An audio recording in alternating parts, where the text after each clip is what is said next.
প্রিয় শিক্ষার্থীবৃন্দ, আমার অনলাইন ক্লাসে স্বাগত জানাচ্ছি। আমি তোমাদের পড়াচ্ছি elements of petroleum and mining engineering.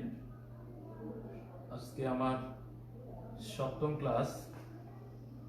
আমরা গত ক্লাসে তৃতীয় অধ্যায় কূপ খনন রিগ সম্বন্ধে আলোচনা করেছি। সেখানে কূপ কাকে বলে, পাশাপাশি রিগ কাকে বলে এবং রিগের বিভিন্ন যে অংশগুলো আছে আমরা সেগুলো নিয়ে আলোচনা করেছিলাম। আজকে আমরা আলোচনা করব কূপ খনন কাকে বলে। আমি আগে বলে রাখি যে আমরা এখানে যে কূপ খননের কথা বলতেছি, মূলত যে কোনো খনিজ সম্পদ অনুসন্ধান, পাশাপাশি পেট্রোলিয়াম বা তেল ও গ্যাস আমরা উত্তোলনের জন্য কূপ খনন করে থাকি। তো এখানে বলা আছে, দেখো, যে স্থলভাগ অথবা জলভাগে কোথাও প্রাকৃতিক গ্যাস, তেল, কয়লা অথবা যে কোনো খনিজ সম্পদ অনুসন্ধান এবং প্রাকৃতিক গ্যাস ও তেল বাণিজ্যিকভাবে উত্তোলনের জন্য যান্ত্রিক উপায়ে ভূ-অভ্যন্তরের খনিজ সম্পদ পর্যন্ত গর্ত করাকে ওয়েল ড্রিলিং বা কূপ খনন বলা হয়। তো এরপরে আছে, দেখো, যে সাধারণত কোনো সম্ভাব্য অঞ্চলে তেল গ্যাসের সম্ভাবনা নিশ্চিত করার জন্য কূপ খনন করা হয়। একটি কূপ খনন করতে প্রচুর অর্থ ব্যয় করতে হয়। ব্যয় সংকোচনের জন্য কূপ খননের পূর্বে যথেষ্ট হিসাব নিকাশ করতে হয় এবং এর জন্য বিশেষজ্ঞ নিয়োগ করার প্রয়োজন হয়। কোটি টাকা ব্যয় করে কূপ খনন করার পর হয়তো তেল বা গ্যাস নাও পাওয়া যেতে পারে। একাধিক কূপ খনন করার পর একটি থেকে বাণিজ্যিকভাবে উৎপাদন সম্ভব হয়। অর্থাৎ খনিজ সম্পদ যেহেতু ভূ-অভ্যন্তরে থাকে, তো আমরা প্রথমে যখন সার্ভে করি কিছুটা ধারণা পাই। সার্ভে করার পর সেই ধারণার ভিত্তিতে যে খনিজ সম্পদ আছে সেটা নিশ্চিত হওয়ার জন্য মূলত আমরা কূপ খনন করি। তারপরও যখন অনুসন্ধানে মোটামুটি নিশ্চিত হওয়া হয়, তারপরে আমরা প্রোডাকশনে যখন যাই, প্রোডাকশনে যাওয়ার পরও এই ধরনের ঘটনা ঘটে যে অনেক সময় একাধিক কূপ খনন করার পর দেখা গেল যে তেল বা গ্যাস সব কূপে পাওয়া যাচ্ছে না, বা পাওয়া গেলেও আমরা যেটা আশা করেছিলাম বা যে ধরনের মজুতের চিন্তা করেছিলাম সেই ধরনের মজুত পাওয়া যায়নি। তো এই জন্য বলা হয়ে থাকে যে একাধিক কূপ খনন করার পর সাধারণত একটি কূপ থেকে উৎপাদনে যাওয়া সম্ভব হয়। তো এখানে বলে রাখি যে এই তেল বা গ্যাস উৎপাদনের জন্য যে কূপগুলো খনন করা হয় সেই কূপগুলো খনন করতে প্রচুর অর্থ ব্যয় হয় এবং কখনো কখনো 100 কোটি টাকারও বেশি লাগে একটি কূপ খনন করতে। তো সেক্ষেত্রে এটা একটা বড় ইনভেস্টমেন্ট। তো সেজন্য এখানে সিদ্ধান্তগুলো খুব বুঝে শুনে নিতে হয়। এইগুলো মূলত কূপ খনন। আমরা এখন দেখব কূপ খননের উদ্দেশ্য, কি কি উদ্দেশ্য সামনে রেখে আমরা ওয়েল ড্রিলিং বা কূপ খনন করব। তো প্রথমেই আছে যে কোনো সম্ভাব্য অঞ্চলে খনিজ সম্পদ বা খনিজ পদার্থের সম্ভাবনা নিশ্চিত করার জন্য কূপ খনন করা হয়। এটা একেবারেই প্রথম ধাপ। এরপরে আছে ভূ-অভ্যন্তরে বিভিন্ন স্তরের তথ্য সংগ্রহের জন্য কূপ খনন করা হয়। আমরা জানি যে ভূপৃষ্ঠের নিচে বিভিন্ন শিলা স্তর আছে। সেই শিলা স্তরগুলো পুরুত্ব কেমন, ঘনত্ব কেমন, সেই শিলাগুলো কোন ধরনের, এই যাবতীয় তথ্য আমরা যখন কূপ খনন করব তখন পেয়ে যাব। 3 নম্বর আছে তেল বা গ্যাস উত্তোলনের জন্য কূপ খনন করা হয়। ভূবন্ধের বিভিন্ন স্তরের গঠন সম্পর্কে জানার জন্য কূপ খনন করা হয় এবং ভূগর্ভস্থ পানির সন্ধান উত্তোলনের জন্য কূপ খনন করা হয়। তো এই 5টি পয়েন্ট এখানে দেয়া আছে, যদিও এর বাহিরেও আরো কিছু প্রয়োজনীয়তা আছে কূপ খননের। এই 5টি হলো মেইন, এবং সবচেয়ে আমরা বেশি গুরুত্ব দেই একটা হলো খনিজ সম্পদ বা খনিজ পদার্থ নিশ্চিত হওয়ার জন্য এক ধরনের কূপ খনন করি, আর পাশাপাশি প্রোডাকশনের জন্য, সেটা তেল, গ্যাস বা পানীয় হতে পারে। তো এই উদ্দেশ্যগুলো সামনে রেখে মূলত কূপ খনন করা হয়।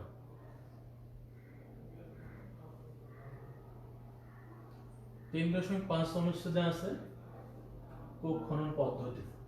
আমরা যদি কূপ খনন করতে চাই তাহলে কোন পদ্ধতি অবলম্বন করে আমরা কূপ খনন করব। তো এখানে প্রধান দুটি পদ্ধতির কথা বলা আছে, কেবল টুল পদ্ধতি এবং রোটারি ড্রিলিং পদ্ধতি। এই দুটি পদ্ধতির মধ্যে প্রথম যে পদ্ধতিটি বা কেবল টুল পদ্ধতির কথা আমরা বলতেছি, এটি খুব পুরনো একটি পদ্ধতি এবং এটি বলা যায় এখন খুব কম পরিমাণে ব্যবহার করা হয়। এখন সবচেয়ে বেশি যেটা ব্যবহার করা হয় রোটারি ড্রিলিং পদ্ধতি, এবং এই পদ্ধতি ব্যবহার করে বর্তমান গোটা বিশ্বে তেল বা গ্যাস বা অন্যান্য খনিজ সম্পদ অনুসন্ধান এবং পাশাপাশি তেল গ্যাস উত্তোলনের জন্য ব্যবহার করা আসছে। আমরা এখন দেখব কেবল টুল পদ্ধতিটা কিভাবে কাজ করে। কূপ খননের ক্ষেত্রে প্রথম পদ্ধতি হচ্ছে কেবল টুল পদ্ধতি, যেটা আমি একটু আগে বললাম। 1856 সালে সর্বপ্রথম মার্কিন যুক্তরাষ্ট্রে কেবল টুল পদ্ধতির মাধ্যমে 65 ফুট গভীরতা পর্যন্ত ড্রিলিং করা হয়। মাত্র 65 ফিট গভীরতা পর্যন্ত সর্বপ্রথম 1856 সালে মার্কিন যুক্তরাষ্ট্রে এই পদ্ধতি ব্যবহার করে কূপ খনন করা হয়। এরপরে বলছে এই পদ্ধতিতে ড্রিলিং টুল একটি কেবলের মাধ্যমে রকার বিম থেকে ঝুলিয়ে দেওয়া হয়। সাম্যগতিতে ড্রিলিং বিট উপর থেকে নিচে ফেলে দেওয়া হয়, ফলে বিটের মাধ্যমে নিচে গর্ত তৈরি হয়। পর্যায়ক্রমে ড্রিলিং স্প্রিং উপরে তোলা হয় এবং একটি সিলিন্ড্রিক্যাল টুল ও বেইলারের মাধ্যমে সঞ্চিত তরল ও শিলার চূর্ণ বিচ্ছিন্ন অংশ অপসারণ করা হয়। অর্থাৎ এই পদ্ধতিটা কিছুটা তোমরা যখন বড় বড় বিল্ডিং করে তোমরা যদি দেখে থাকো, বিল্ডিং করার পূর্বে পাইলিং করা হয়। তো সেই পাইলিংটা মূলত এই কেবল টুল পদ্ধতিতেই করা হয়।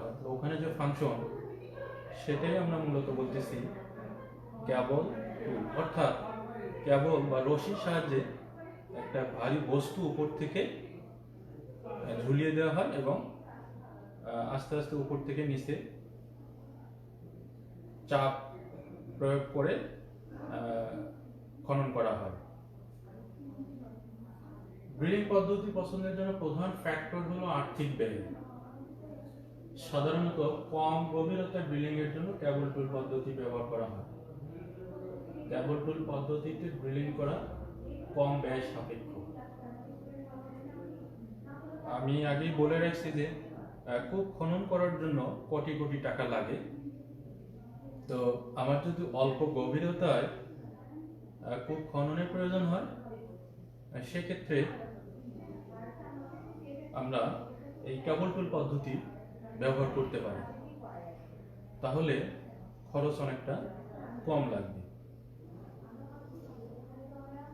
কেবল টুল পদ্ধতির জন্য প্রধান অসুবিধা হলো ড্রিলিং এর হার এবং গভীরতার সীমাবদ্ধতা। তো এই পদ্ধতির সবচেয়ে বড় যে সীমাবদ্ধতা বর্তমানে, যে অধিক গভীরতায় যদি আমরা কূপ খনন করতে চাই, সেক্ষেত্রে আমরা কেবল টুল পদ্ধতি ব্যবহার করে কূপ খনন করতে পারবো না। তো যার কারণে বর্তমানে এই পদ্ধতিটি খুব কমই ব্যবহার করা হয়। শুধুমাত্র স্বল্প গভীরতায় কূপ খননের জন্য ডাবল ডুল পদ্ধতিটা ব্যবহার করা হচ্ছে। তো আমাদের সবচেয়ে যেটা ইম্পর্টেন্ট কূপ খননের জন্য যে পদ্ধতি সেটা হলো রোটারি ড্রিলিং পদ্ধতি। যদিও এর আরো অনেকগুলো ভাগ আছে রোটারি ড্রিলিং এর মধ্যে, সেগুলো তোমরা পরবর্তীতে বিস্তারিত জানবা। এখানে মূলত রোটারি ড্রিলিং মেইন যে কথাবার্তাগুলো সেগুলো আমরা জানবো। রোটারি ড্রিলিং পদ্ধতি যেহেতু খুবই ইম্পর্টেন্ট, এটা সবচেয়ে বেশি ব্যবহার করা হচ্ছে এখন। এটার ফাংশনটা কি, কিভাবে কাজ করে, এখন আমরা একটু জানবো এটার বিষয়ে। রোটারি ড্রিলিং এর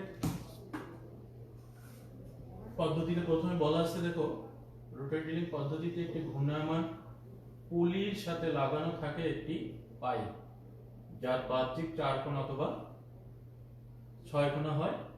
উক্ত 4 কোণা বা 6 কোণা লম্বা দ্বন্দ্বকে কেলি বলা হয়। আমরা রোটারি ড্রিলিং এর যে বা রিগের যে অংশগুলো পড়ছিলাম সেখানে কেলির কথাটা ছিল। কেলি সহ পুরো পাইপকে ড্রিল স্প্রিং বলা হয়। পুলিটি কেলিকে সহজে এবং পুরোপুরি ঘুরতে সাহায্য করে। কেলির শেষ প্রান্তে 10 মিটার করে জোড়া দিয়ে দীর্ঘ একটি পাইপ লাগানো থাকে। পাইপের শেষ প্রান্তে ড্রিল বিট লাগানো থাকে। ড্রিল বিট সহ ড্রিল স্প্রিংকে রোটার দিয়ে ঘোরানো হয়, যাকে বলা হয় রোটারি টেবিল। এখানে বেশ গুরুত্বপূর্ণ কিছু কথাবার্তা বলে আসছে। আমি আগে বলে রাখি যে রোটারি মানে কি, ঘূর্ণন পদ্ধতিতে যে কূপ খননের কাজ হয় সেটি মূলত রোটারি ড্রিলিং পদ্ধতি। সেখানে একটি টাওয়ার থাকে। আমি যদি বলি যে তোমরা মোবাইলের যে টাওয়ার তোমরা বাড়ির আশেপাশে দেখে থাকো, ঠিক সেই রকম একটি টাওয়ারের উপর থেকে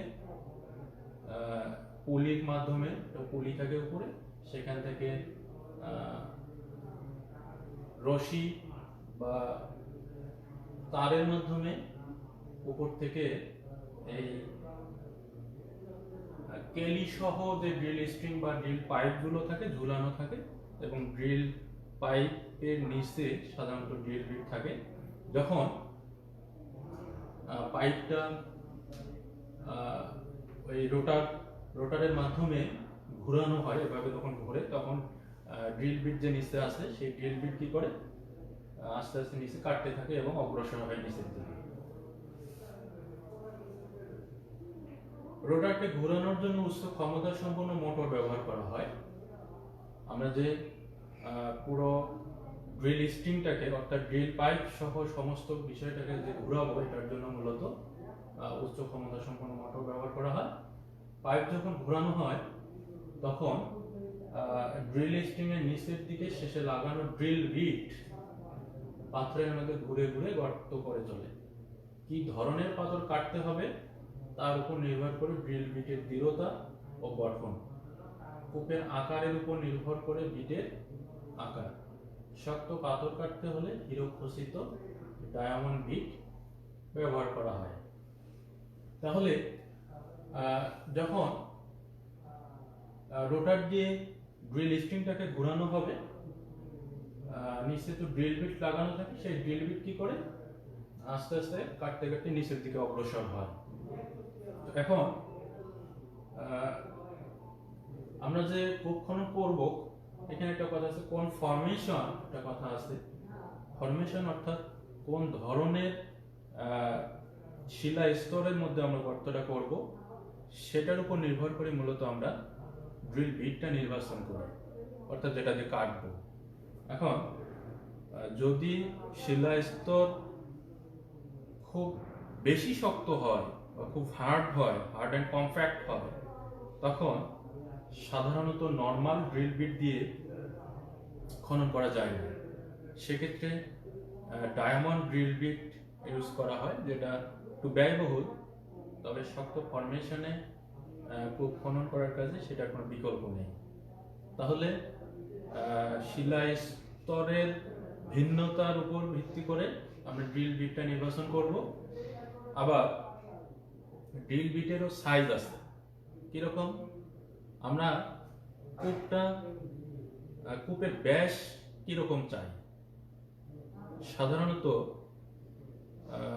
যখন কূপ খনন করা হয় উপরের দিকের ব্যাসটা একটু বেশি হয়, আস্তে আস্তে নিচের দিকে কমতে থাকে। তো প্রথম দিকে উপরের দিকে ব্যাস যদি আমি এক্সাম্পল হিসেবে যদি বলি যে 32 ইঞ্চি ব্যাসের আমি কূপ খনন করব, তাহলে আমার ড্রিল বিটটা নির্বাচন করতে হবে 32 ইঞ্চি। তো প্রথম দিকে যখন 32 ইঞ্চি ড্রিল বিট দিয়ে আমি কূপ খনন করব, কিছু দূর খনন করার পর সাধারণত আমরা ক্যাসিং করি, আমি এটা পরে বলবো। তো ক্যাসিং করার পর আবার যখন খনন করব, তখন 32 ইঞ্চি যে প্রথম ব্যাস ছিল সেটা কমাই নিতে হবে। সেখানে 28 বা 26 ইঞ্চি বা 28 ইঞ্চি এক্সাম্পল হিসেবে আমি বলতেছি, এরকম ব্যাসের ড্রিল বিট নির্বাচন করতে হবে। তো আমার মেইন মেসেজ এখানে যে শিলা স্তরের ভিন্নতার উপর ভিত্তি করে বিটের ধরন নির্বাচন করব, আবার কূপের ব্যাসের উপর ভিত্তি করে ড্রিল বিটের সাইজ নির্বাচন করব। অর্থাৎ কূপের ব্যাস যদি আমার বেশি লাগে তাহলে ড্রিল বিটের সাইজ হবে সেই অনুপাতে। আবার যখন আমি কূপের ব্যাস কম রাখবো, যেমন আমরা সাধারণত একেবারেই লাস্ট স্টেজে এসে 6 ইঞ্চি বা 8 ইঞ্চি বা 4 ইঞ্চি এই ধরনের কূপের ব্যাস আমরা নির্ধারণ করি। তো সেক্ষেত্রে কি করতে হবে? ড্রিল বিটের সাইজটাও হবে ওই 4 ইঞ্চি বা 6 ইঞ্চি সাইজে।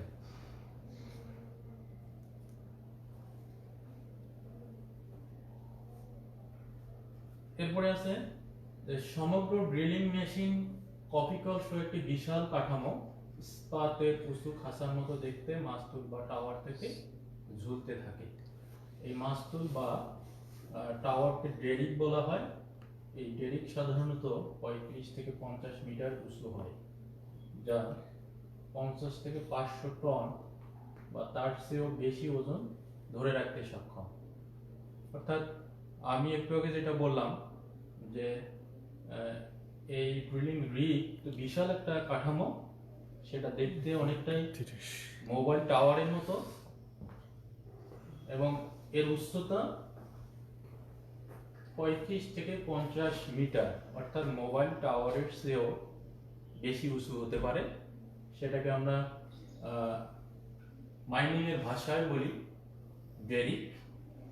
এবং এই ডেরিক বা ড্রিলিং টাওয়ার যেটা, সেটা 50 থেকে 500 টন পর্যন্ত ওজন ধরে রাখতে সক্ষম। যখন ড্রিলিং চলে তখন এক জাতীয় ঘন তরল পদার্থ হোস পাইপের দ্বারা ড্রিলিং স্ট্রিং এর মধ্য দিয়ে পাম্প করে নিচে পাঠানো হয়, যাতে করে ড্রিল বিট ঠান্ডা থাকে।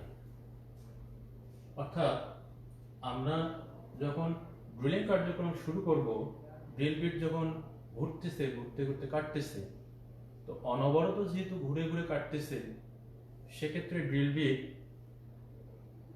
সাধারণত গরম হয়, প্রচন্ড গরম হয়। তো সেটাকে ঠান্ডা করার জন্য উপর থেকে এক ধরনের ঘন তরল পদার্থ পাইপের ভিতর দিয়ে নিচে পাঠানো হয়, যেগুলো ড্রিল বিটে নজেল থাকে, নজেল থেকে বের হয়, নজেল দিয়ে সামনে বের হয়। তো তখন ড্রিল বিটটা ঠান্ডা হয়, পাশাপাশি পিচ্ছিল হয় এবং সেই ঘন তরল পদার্থের কারণে ওই ফরমেশনটা বা শিলা স্তরটাও একটু নরম হয়, যার কারণে কাটতে খুব সুবিধা হয় বা ইজি হয়। ড্রিল বিট থেকে ড্রিলিং ফ্লুইড ঠিক ফোয়ারার মতো বেরিয়ে আসে ও ত্রিকোণাকার চাকাগুলোকে ঘোরায় ও কাটা মাটি ও পাথরগুলোকে বহন করে পাইপের গর্তের মধ্যকার বলাই দিয়ে উপরে বেরিয়ে আসে। আবার যে ড্রিলিং ফ্লুইডটা আমরা পাঠালাম উপর থেকে, সেটা কি করে, ওই যে ড্রিল বিট যে বস্তুগুলোকে কাটলো বা যে শিলাস্তরটাকে কাটলো, সেই কাটিংকৃত পদার্থ, বস্তু বা শিলা ওই ড্রিলিং ফ্লুইডের সঙ্গে আবার পাইপের যে চারপাশের যে বলাই বা ফাঁকা জায়গা আছে সেটা দিয়ে উপরে উঠে আসে।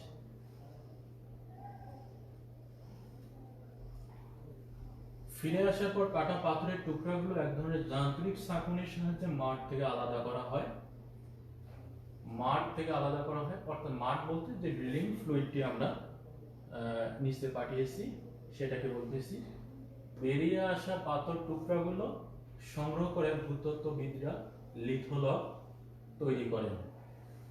খুব ইম্পর্টেন্ট একটা বিষয়, লিথোলগ তৈরি করেন, অর্থাৎ যে পাথরের টুকরাগুলো ড্রিলিং ফ্লুইডের সঙ্গে উপরে উঠে আসলো, সেগুলোকে কি করতে হয়, একটা ছাঁকুনির সাহায্যে ড্রিলিং ফ্লুইড থেকে আলাদা করা হয়। অর্থাৎ পাথরের টুকরাগুলো একদিকে থাকবে আর তরল পদার্থটা আরেক দিকে যাবে এবং সেটা আবার ব্যবহার করা হবে। তো সেই পাথরের টুকরাগুলো যেগুলো উপরে উঠে আসলো, ভূতত্ত্ববিদরা কি করেন, ওই পাথরের টুকরাগুলো গভীরতা অনুযায়ী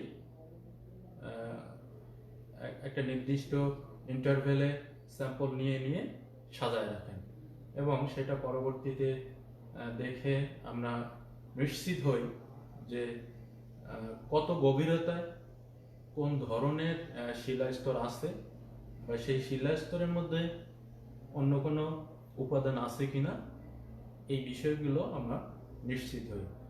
সেই সাজানো বিষয়টাকে আমরা বলতেছি লিথোলগ। অর্থাৎ গভীরতা অনুযায়ী যে স্যাম্পলগুলো আসলো উপরে বা শিলার খণ্ডগুলো আসলো, সেগুলোকে ভূপৃষ্ঠে সাজানো হয় গভীরতা অনুযায়ী, সেটাই মূলত একটি লিথোলগ। পানি, তেল, গ্যাসের সংস্পর্শে ড্রিল বিটটি এলেই উচ্চ চাপে উপরের দিকে বেরিয়ে আসতে চেষ্টা করে, কিন্তু উপরের ভারী মাডের আবরণ এদের বের হতে দেয় না। তেল বা গ্যাস বেরিয়ে আসার প্রবল বেগজনিত বিপদ কমাবার জন্য প্রতিটি কূপের উপরে একটি যন্ত্র থাকে। এই যন্ত্র বিপদের সময় ব্যবহৃত হয় প্রতিরোধক হিসেবে, যাকে ব্লো আউট প্রিভেন্টর বলে। এইভাবে যে কোনো কূপ খনন পদ্ধতি ধারাবাহিকভাবে চলতে থাকে কাঙ্ক্ষিত তেল বা গ্যাস না পাওয়া পর্যন্ত।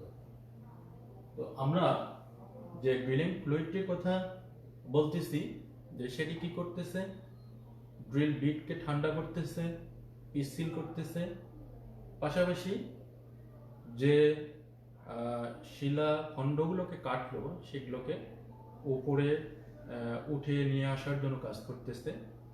পাশাপাশি এখানে বলল আরেকটি গুরুত্বপূর্ণ কাজ করে, যে ধরো 2000 মিটার নিচে কাটতেছে, তো ভূপৃষ্ঠ থেকে 2000 মিটার নিচে যখন কাটবে সেখানকার প্রেশার কিন্তু অনেক বেশি। তো স্বাভাবিকভাবে নিচ থেকে প্রেশারটা উপর দিকে চাপ দেবে। তো সেই প্রেশারটাকে নিয়ন্ত্রণ করার জন্য এই ড্রিলিং ফ্লুইড বা মাডটা অগ্রণী ভূমিকা পালন করে। অর্থাৎ ড্রিলিং ফ্লুইড বা মাডের ঘনত্বটা নিচের যে প্রেশার সেটার উপর ভিত্তি করে দেয়া হয়। প্রেশার যখন বেশি নিচে চাপ দেয় তখন হলো ফ্লুইডের ঘনত্বটা বাড়াই দেওয়া হয় এবং উপর থেকে চাপ দেওয়া হয় মেশিনের সাহায্যে। তো যখন তেল গ্যাস পাওয়ার সম্ভাবনা থাকে যেসব স্তরে, সেখানে যখন ড্রিল বিট কাটতে থাকে, ঠিক সেই মুহূর্তে ওই ফরমেশনে বা ওই শিলা স্তরে যদি তেল বা গ্যাস থাকে তাহলে চাপটা আরো অনেক গুণ বেড়ে যায়। কারণ তেল বা গ্যাস যে জায়গায় থাকে সেখানে প্রেশারটা সাধারণত অনেক বেশি থাকে। তো হঠাৎ করে যখন ওই ফরমেশনে ড্রিল বিট কাটতে থাকবে, তেল গ্যাসের যে চাপটা সেটা সজোরে উপরের দিকে ধাক্কা মারবে। তো এই প্রেশারটা নিয়ন্ত্রণ করার জন্য কূপের ঠিক উপরে ভূপৃষ্ঠে একটি যন্ত্রাংশ বসানো হয়, যেটাকে বিওপি, ব্লো আউট প্রিভেন্টর বলা হয়। খুবই শক্তিশালী একটি ইউনিট ড্রিলিং রিগ সিস্টেমের, যেটি ওই অতিরিক্ত যে প্রেশার বা চাপটা আসবে সেটাকে নিয়ন্ত্রণ করতে পারে, এবং সেটি না হলে বা সেটি যদি নিয়ন্ত্রণ করতে না পারে তাহলে বড় ধরনের দুর্ঘটনা ঘটার সম্ভাবনা থাকে, অর্থাৎ ড্রিলিং রিগটি ক্ষতিগ্রস্ত হতে পারে। তো যার কারণে এই প্রেশারটা নিয়ন্ত্রণ করার জন্য একটা ড্রিলিং ফ্লুইড যেমন ভূমিকা রাখে, পাশাপাশি বিওপি বা ব্লো আউট প্রিভেন্টর যেটাকে বলতেছি সেটিও এই প্রেশারটাকে নিয়ন্ত্রণ করার জন্য কাজ করে। তো এই হলো মূলত রোটারি ড্রিলিং পদ্ধতির ফাংশন বা কিভাবে কাজ করে। খুবই ইম্পর্টেন্ট একটি পদ্ধতি। আমি বারবার বলতেছি যে এটি গোটা বিশ্ব জুড়ে এখন ব্যবহার করতেছে এই পদ্ধতি। সেটা স্থলভাগেও হতে পারে, আবার জলভাগেও হতে পারে। ঠিক দুই জায়গাতেই কূপ খননের কাজে এখন রোটারি ড্রিলিং পদ্ধতি ব্যবহার করা হচ্ছে। এখানে তোমরা একটা ছবি দেখতে পাচ্ছ। এই ছবিটি মূলত আমরা এতক্ষণ যে কথাগুলো বললাম রোটারি ড্রিলিং নিয়ে, ঠিক রোটারি ড্রিলিং সিস্টেমের যে ড্রিলিং রিগের কথা আমরা বলতেছি সেটি হলো এটি। এখানে আমরা ড্রিলিং রিগ সম্বন্ধে আগের দিন পড়ালেখা করেছি। সেখানে বিভিন্ন ইউনিট ছিল, যেটা আমি একটা যদি বলে এক্সাম্পল হিসেবে ক্রাউন ব্লক, এই যে একেবারে উপরের অংশটা ক্রাউন ব্লক কথা বলা হয়েছিল। তারপরে এখানে ছিল ড্রিল পাইপ ছিল অনেকগুলো, কেলি ছিল, তারপরে এই যে ট্রাভেলিং ব্লক ছিল, drilling line, first line, end line, আমরা সবগুলোই মোটামুটি নামগুলো পড়ে আসছি। তো ঠিক এটি একটি রোটারি ড্রিলিং রিগ। তোমরা এখানে দেখতে পাচ্ছ, এখানে লেখা আছে BAPEX, বাপেক্স, অর্থাৎ বাংলাদেশের যে রাষ্ট্রীয় তেল গ্যাস অনুসন্ধান কোম্পানি সেটাকে আমরা বলি বাপেক্স। এই বাপেক্স এই রিগটি অত্যাধুনিক একটি রিগ এখন বাংলাদেশে আছে, এটাতে কাজ চলতেছে। এই ডিপার্টমেন্টেরই কিছু ছাত্র এই সাইটটি ভিজিট করেছিল। পাবনার মোবারকপুর নামক একটি জায়গায় তেল গ্যাস অনুসন্ধানের জন্য কূপ খনন চলতেছিল। তোমরা দেখে থাকবা যে এখানে তোমাদের কলেজের ড্রেসে এখানে তোমাদের বড় ভাই বাবুরা সেই সাইটটি ভিজিট করার তাদের সৌভাগ্য হয়েছিল। তো ঠিক রোটারি ড্রিলিং সিস্টেমটা এইরকমই থাকবে, এতগুলো অ্যারেঞ্জমেন্ট থাকবে। যদিও এই ছবিটা দিয়ে সব ইউনিটগুলোকে ফোকাস করা যায়নি, তবে মেইন ইউনিটটি এখানে দেখানো যাচ্ছে। তো এটি হলো মূলত রোটারি ড্রিলিং সিস্টেম। কিভাবে রোটারি ড্রিলিং সিস্টেমে আমরা কূপ খনন করব তার সংক্ষিপ্ত কথাবার্তা। তোমরা অনলাইনে বা ইউটিউবে সার্চ করলে ছোট ছোট ভিডিও ক্লিপ বা অ্যানিমেশন পাবা, কিভাবে রোটারি ড্রিলিং এর সাহায্যে কূপ খনন করা হয়। সেটা তেল গ্যাস অনুসন্ধান বা উত্তোলন হতে পারে। তোমরা একটু সার্চ করলেই আমার মনে হয় বিষয়টা আরো ক্লিয়ার হবে তোমাদের জন্য।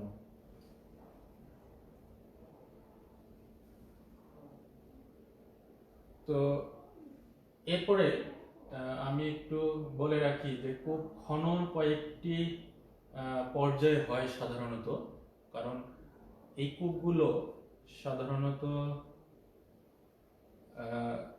বাংলাদেশের প্রেক্ষাপটে তেল গ্যাস অনুসন্ধান বা উত্তোলনের জন্য 3000 থেকে 4000 মিটার বা অনেক সময় তার বেশিও গভীরতায় কূপ খনন করতে হয়।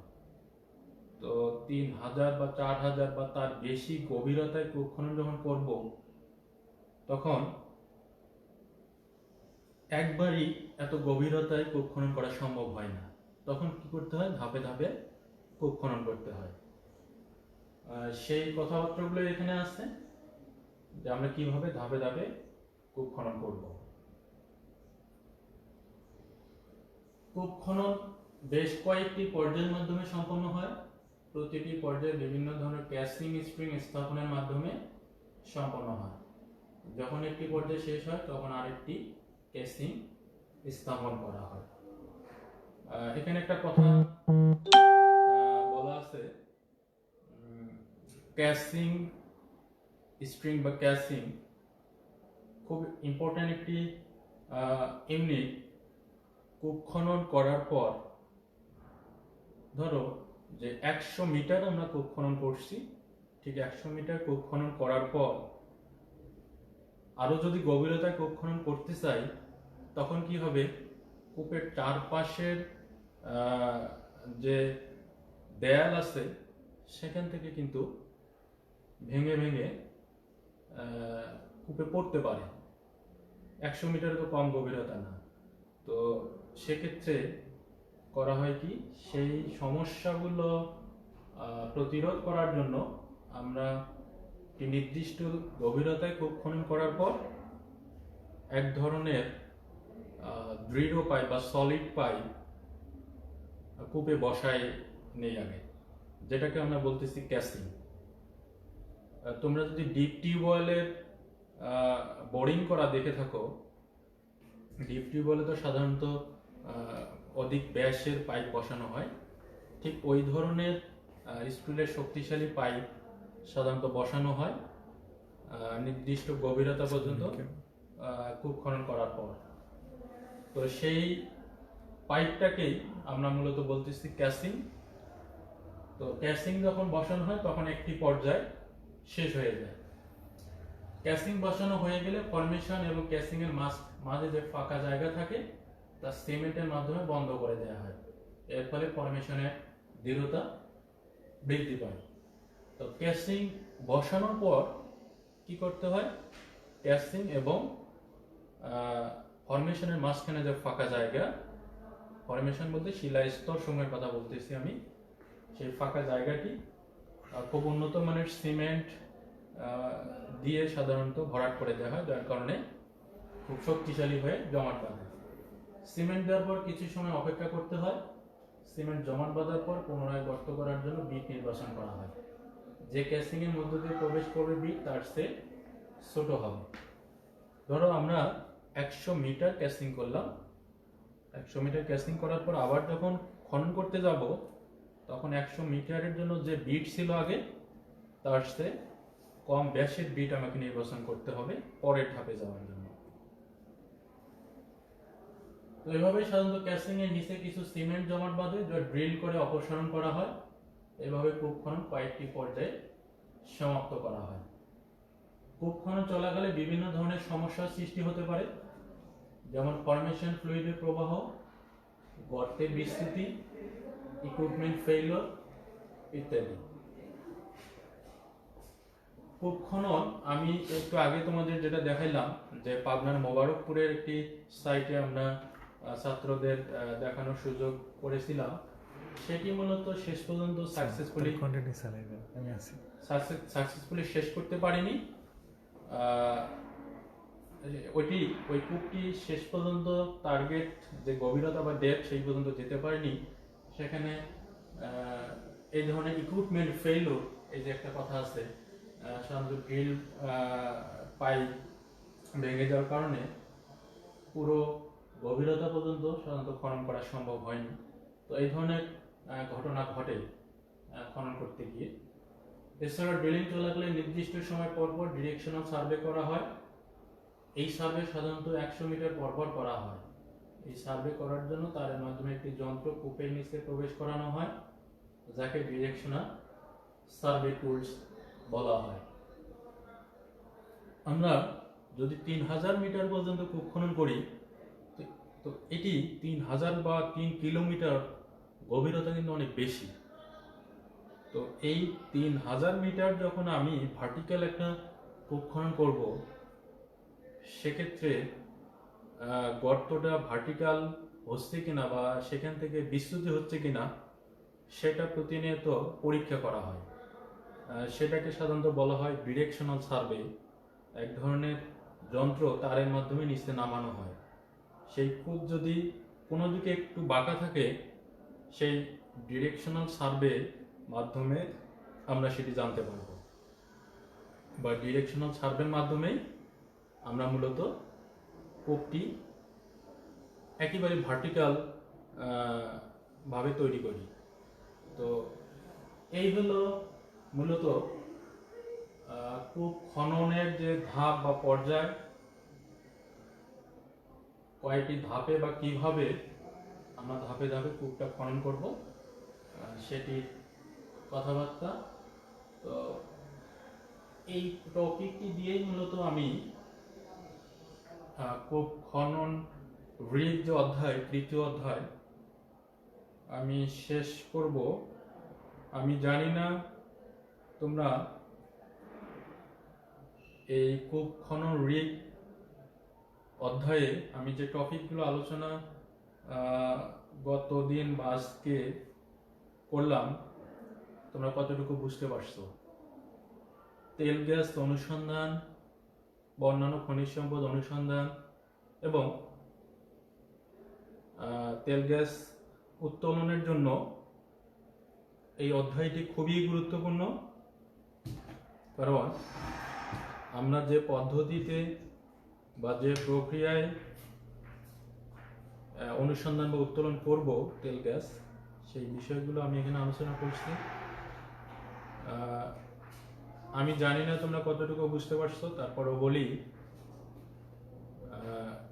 যদি আমি যে বিষয়গুলো আলোচনা করলাম কোনো জায়গায় কোনো কনফিউশন হয়,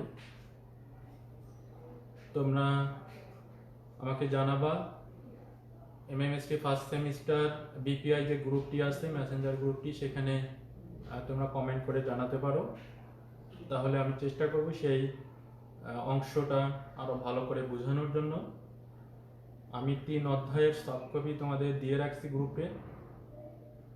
তোমরা যেহেতু প্রতিষ্ঠানে নেই, যে যেখানেই আসো তোমরা ওই সফট কপিটি প্রিন্ট করে নিলে আমার মনে হয় তোমাদের জন্য সুবিধা হবে, তোমরা সহজে পড়তে পারবা। তো সেক্ষেত্রে কোথায় সমস্যা সেটিও তোমরা আইডেন্টিফাই করতে পারবা। তো এই 3 অধ্যায়ে আমি যে বিষয়গুলো আলোচনা করলাম আরেকটু তোমাদের স্মরণ করাই দেই। আমরা প্রথমে কূপ কি সেটা জানছি, তারপরে কূপ খনন রিগ কাকে বলে বা কত ধরনের রিগ আছে, তারপরে আমরা এটিও জেনেছি যে স্থল ভাগেও যেমন কূপ খনন করা যায়, পাশাপাশি সমুদ্রে বা জলভাগেও অনুসন্ধান বা উত্তোলনের জন্য কূপ খনন করা যায়, সেটির জন্য আলাদা ধরনের ড্রিলিং রিগ থাকে। তারপরে আমরা জেনেছি কূপ খননটা কাকে বলে, কূপ খননের পদ্ধতি, আমরা 2টি পদ্ধতির কথা বলেছি, কেবল টুল এবং রোটারি ড্রিলিং। রোটারি কেবল টুল সম্বন্ধে জেনেছি, রোটারি ড্রিলিং এর বিস্তারিত আমরা পড়ালেখা জেনেছি, এবং রোটারি ড্রিলিং পদ্ধতি কিভাবে ধাপে ধাপে সম্পন্ন হয় সেটিও আমরা জেনেছি। কূপ খননের উদ্দেশ্য কি, কোন কোন উদ্দেশ্য সামনে রেখে আমরা কূপ খনন করব সেটিও জেনেছি। এই টপিকগুলো মূলত কূপ খনন রিগ বা তৃতীয় অধ্যায় ছিল। আমি তোমাদের আজকে এই লেকচারের মাধ্যমে তৃতীয় অধ্যায় শেষ করলাম। তোমাদের কোনো রেসপন্স আমি পাচ্ছি না, তোমরা আসলে বুঝতেছো কিনা তোমরা কমেন্ট করো না, অন্ততকে বোঝার চেষ্টা করো। যদি বোঝার চেষ্টা করো তাহলে কোথায় সমস্যা তোমরা কিন্তু সেটা আইডেন্টিফাই করতে পারবা। একেবারেই যদি বোঝার চেষ্টা না করো তাহলে তো সমস্যা কোথায় সেটা তুমি চিহ্নিত করতে পারবা না। যেহেতু তোমরা জেনারেল লাইন থেকে আসছো, এটা একেবারেই টেকনিক্যাল প্রতিষ্ঠান বা টেকনিক্যাল টেকনোলজি, সেখানে আবার মাইনিং বা পেট্রোলিয়াম আমরা যে পড়ালেখাগুলো করতেছি একটু ব্যতিক্রম ধর্মী, সাধারণ চিন্তায় আসলে মাথায় ঢুকবে না। একটু ডিপলি চিন্তা করতে হবে। যদি তোমরা মাথার মধ্যে একটু নিতে পারো তখন মজা লাগবে যে কিভাবে এই রোটারি ড্রিলিং সিস্টেমটাই যদি বলি যে কিভাবে কাজ করে। আমি শেষ করার আগে আরেকটু এক্সাম্পল দেব যে আমরা যে রোটারি ড্রিলিং সিস্টেমের কথা বললাম, কূপ খনন করার কথা বললাম, ঠিক যদি তুমি চিন্তা করো তোমার বাড়িতে যে টিউবওয়েল আছে, টিউবওয়েলটা কিভাবে বসানো হয় বা টিউবওয়েল থেকে কিভাবে পানিটা আসে, ঠিক একই সিস্টেম তেল বা গ্যাসের ক্ষেত্রেও করা হয়। পানির ক্ষেত্রে কি করা হয়, স্বল্প গভীরতা হলে ম্যানুয়ালি মানুষ দিয়েই বোরিং করা হয়। বোরিং করে সলিড পাইপ উপরে থাকে এবং নিচে ফিল্টার লাগানো থাকে। সেই ফিল্টারটা আমরা কোথায় বসাই, যে স্তরে পানির পর্যাপ্ততা থাকে, অ্যাভেলেবিলিটি থাকে এবং ভালো বা ফ্রেশ পানি থাকে, সেখানে আমরা ফিল্টার বসাই দিই। দিয়ে কি করি, পরবর্তীতে গ্রাউটিং বা ওই বালু দিয়ে গর্তটার পাশগুলো ভরাট করে দিই। দিয়ে কাজ শেষ করার পর টিউবওয়েলে চাপ দিলে সাধারণত পানি উঠে আসে। তো ঠিক একইভাবে তেল বা গ্যাসের জন্য আমরা ওইভাবেই অধিক গভীরতায় কূপ খনন করি। যে স্তরে তেল বা গ্যাস থাকে সেখানে ফিল্টার বসানো হয়। বসাই দিলে তেল বা গ্যাসটা সাধারণত উপরে উঠে আসে। তো পানির জন্য স্বল্প গভীরতায় সাধারণত কূপ খনন করা হয়, আর তেল বা গ্যাসের জন্য আমাদের দেশের প্রেক্ষাপটে 3000 মিটার অতিক্রম করতে হয় বা 3 কিলোমিটার অতিক্রম করতে হয়। তো তোমরা যদি টিউবওয়েলের কথা চিন্তা করো, যে ফাংশনে বোরিংটা করা হয় বা পানিটা উঠে আসে, ঠিক একই ঘটনা ঘটে রোটারি ড্রিলিং সিস্টেমে। কূপ খনন করার পর আমরা পাইপ বসাই দেই, নিচে ফিল্টার দেই, তারপরে তেল বা গ্যাসটা উপরে উঠে আসে। তো এই হলো অবস্থা তোমাদের কূপ খনন রিগ সম্বন্ধে। আমি আবারও বলতেছি যে আমি যে সাবজেক্টটি পড়াচ্ছি, elements of petroleum and mining engineering, এটির বই কিন্তু তোমরা বাজারে পাবা না। তোমাদেরকে এর জন্য আমি যে সফট কপিগুলো দিচ্ছি সেগুলো সংগ্রহ করে তোমাদের প্রিন্ট করে নিতে হবে, তাহলে তোমরা পড়তে পারবে। তো আজকে এই পর্যন্তই। পরবর্তী ক্লাসে তোমাদেরকে যথাসময়ে পাবো সেই আশা রেখে, এবং তোমরা তোমাদের যে সমস্যাগুলো আছে সেগুলো আমাকে জানাবা, সেই কামনা করে আমি আজকের লেকচার শেষ করছি। তোমরা সবাই ভালো থেকো।